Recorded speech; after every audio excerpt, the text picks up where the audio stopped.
மீண்டும் உங்களை நான் சந்திப்பதிலே மிக்க மகிழ்ச்சி அடைகின்றோம். நான் இலங்கையில் இருந்து பதுளை போதனா வைத்தியசாலையில் இருந்து வைத்தியர் கிருஷான் வேதநாயகம் பார்த்து கொண்டிருக்கின்ற விடயம் இல்லற வாழ்விலே ஆண்களுக்கும் பெண்களுக்கும் ஏற்படுகின்ற பிரச்சனைகள், முக்கியமாக இந்த ப்ரீமெச்சுவர் எஜாகுலேஷன், விந்து முந்துதல், இரெக்டைல் டிஸ்ஃபங்க்ஷனுக்குரிய விடயங்களை பார்க்கின்றோம். அதே நேரத்தில் இன்னொரு முக்கியமான ஒரு விடயத்தை நான் சொல்ல விரும்புகிறேன். அதாவது, நான் சொன்னேன், எந்த ஒரு மனைவியாக இருக்கலாம், ஒரு பெண்ணாக இருக்கலாம், அவர்களுக்கு ஏற்பட்ட இந்த பேட் எக்ஸ்பீரியன்ஸ் என்று சொல்லுவோம், அதன் காரணமாகத்தான் அவர்கள் இந்த பாலியல்லே அல்லது இந்த செக்ஸ் லைஃப்லே அவர்கள் விரும்பாமல் இருப்பதற்கு ஒரு காரணமாக இருக்கிறது.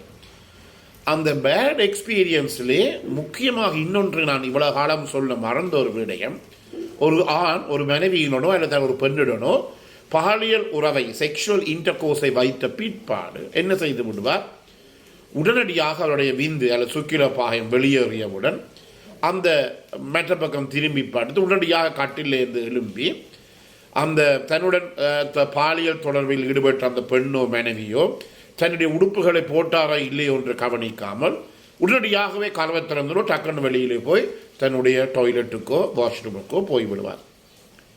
இது எவ்வளவு பிழையானது! இது எவ்வளவு அந்த மனைவியினுடைய அந்த பெண்ணினுடைய மனதை பாதிக்கிறது என்று சொல்லி ஆண்களுக்கு தெரியாது.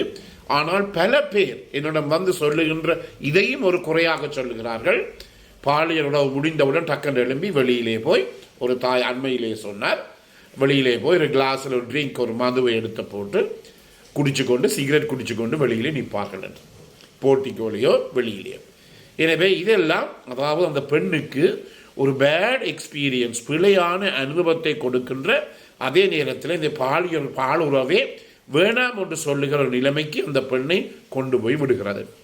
எனவே முக்கியமாக இன்று ஆராய்ச்சிகள் எல்லாம் செய்து பார்த்த விடயத்திலே இந்த பாலியளவு கொண்ட பிறகு, செக்ஸ் முடிந்த பிற்பாடு ஆணும் பெண்ணும் இருவரும் அரவணைத்து கொண்டு இருப்பது என்பது அதன் காரணமாக பலதரப்பட்ட நோய்கள், அதாவது உயர்குருதி அமுக்கம், பிளட் பிரஷர், சுகர், ஸ்ட்ரெஸ், மன அழுத்தம், ஆங்ஸைட்டி, படபடப்பு போன்ற மன வியாதிகள், அடுத்தது கேஸ்ட்ரைட்டிஸ், அதாவது வயிற்றிலே புண், அல்சர், வயிற்றிலே கேஸ்ட்ரிக் ஆசிட் கூடுவது போன்ற எல்லா பிரச்சனைகளையும் இது குறைப்பதாக கண்டுபிடிக்கப்பட்டு இருக்கிறது.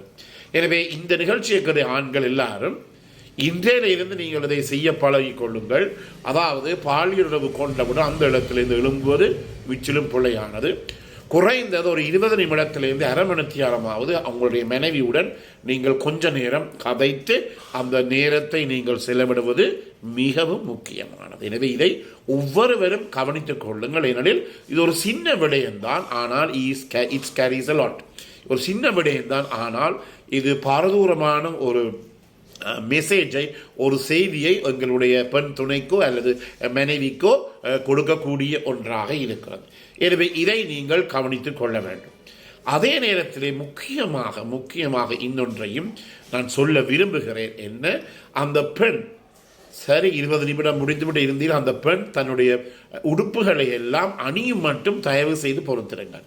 இது மிகவும் முக்கியமான. அதே நேரத்தில் நாங்கள் பார்க்கலாம், இந்த எங்களுடைய நாட்டிலே இந்த பாலியல் தொழிலாளிகள் இருக்கிறார்கள், கேஷுவல் செக்ஸ் ஒர்க்கர்ஸ், அவர்கள் எங்களுடைய இலங்கையில் இருக்கிறவர்களுடனும் போகிறார்கள், அதே நேரத்தில் வெளிநாட்டு அவர்களுடனும் போகிறார்கள்.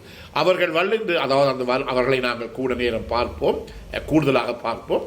எனவே அவர்கள் வந்து சொல்லுகிற கருத்து, இந்த வெளிநாட்டவர்கள் ஃபாரினர்ஸோடு போனால், உண்மையாக ஃபாரினர்ஸ் இருந்து கை கொடுத்து say thank you very much, you help me a lot, you cooperated very lot, அதாவது நன்றி, வணக்கம், அதே நேரத்தில் நீங்கள் எனக்கு நன்றாக ஒத்துழைத்தீர்கள் என்று சொல்லி இன்னும் கொஞ்சம் கூட காசை கொடுத்து போட்டு போவதை காண்கிறோம். அவர்கள் வந்து சொல்லுவார்கள், ஐயா, ஃபாரினர் என்றால் ஃபாரினர் தான், வெளிநாட்டுக்காரன் என்றால் வெளிநாட்டுக்காரன் தான் என்று. இதை எங்களுடைய மக்களுடைய மனநிலை பார்க்கின்ற போது ஒரு பாரதூரமான ஒரு வித்தியாசம் இருப்பதை எங்களாலே காணக்கூடியதாக இருக்கிறது. எனவே இது நான் முதலிலே சொன்னது போல இதுவும் உங்களுடைய மனைவி மாறிக்கு ஒரு பேட் எக்ஸ்பீரியன்ஸை ஏற்படுத்தக்கூடிய ஒன்றாக இருக்கிறது. அதே நேரத்தில் இது காதலர்களுக்கும் இது பொருந்தும். அவர்கள் என்ன செய்கிறார்கள், பீச்சுக்கோ அல்லது பார்க்குக்கோ போய் பாலியல் உறவை கொள்ளுகிறார்கள்.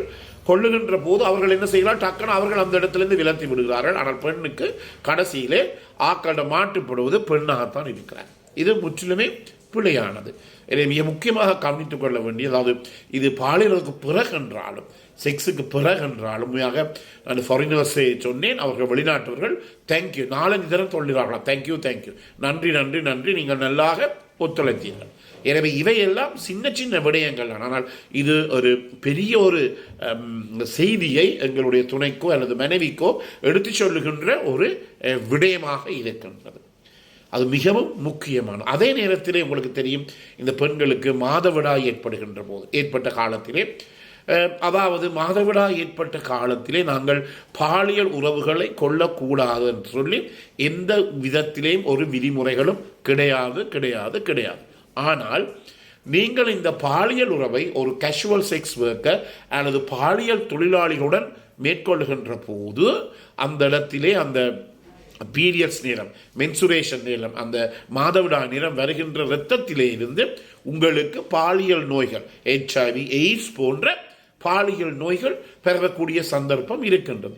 எனவே தான் பாலியல் தொழிலாளர்களுடன் கேஷுவல் செக்ஸ் ஒர்க்கருடன் தொடர்பினை வைத்திருக்கின்ற போது அவர்களுடைய இந்த மாதவிடா நேரத்தை நாங்கள் கூடுதலாக தவித்துக் கொள்ள வேண்டும். அதே நேரத்தில் எனக்கு தெரியும் பல பாலியல் தொழிலாளிகள் எங்களுக்கு வந்து சொல்லியிருக்கிறார்கள், தாங்கள் கேட்டுகளை எல்லாம் பூட்டி விடுவார்களாம் தங்களுக்கு அந்த 4-5 நாள் பீரியட்ஸ் வார நேரத்தில், அந்த நாளில் தான் தங்களுக்கு ஓய்வாக இருக்கக்கூடியதாக இருக்கும் என்று சொல்லி பல பேர் எங்களுக்கு சொல்லி இருக்கிறார்.